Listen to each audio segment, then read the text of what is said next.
தோன்றா காலத்தே முன்தோன்றிய என் தாய் தந்தைக்கு முதல் வணக்கங்கள். இங்கு கூடியிருக்கும் மலையோருக்கு எனது இனிய முத்தம் வணக்கங்கள். நீங்கள் யாராவது கிணற்றிற்கு வரையாக முடங்கி கிடக்க விரும்புகின்றீர்களா? இல்லவே இல்லை.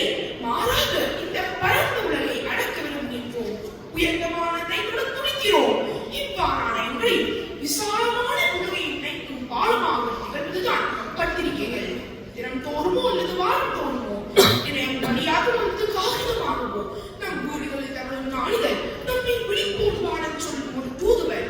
குறிப்பாக நம் உணர்வோடு கலந்த தமிழ் பத்திரிகை வாசிப்பது என்பது நம் தாய்மொழி கரம் பிடித்து உலகொருமையை சுற்றி வருவது போன்றது.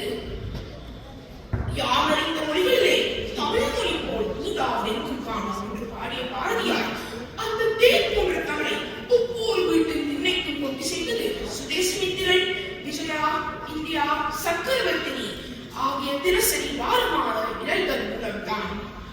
எனவே இன்று நம் ஊர்களில் தமிழ் பத்திரிகை வாங்குவது வெறுமன செய்தி வாசிப்பல்ல. உள்ளூர் கலைஞர்கள் எழுதிய கதை கட்டுரை போன்ற படைப்புகளையும் பாரம்பரியத்தின் சிறப்பை செல்லும் செய்திகளை தாங்கி வரும் பத்திரிகைகள் சிறியோர் பெரியோர் என்ற வேறுபாடின்றி அனைத்து வயதிற்குமான தமிழ் கலாச்சார அறிவு களஞ்சியம் என்று வேற்று கருத்து கிடமின்றி ஆணித்தரமாக கூறுகிறேன்.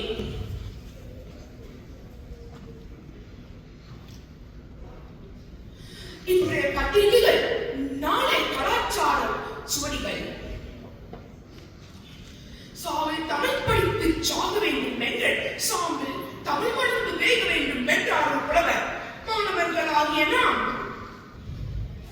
பத்திரிகைகள் வாசிப்பதன் மூலம் புதிய சொற்கள் மற்றும் முறையான இலக்கணத்தை நம் மனதில் பசுமரத்தாணி போல் பதிந்து கொள்ளலாம்.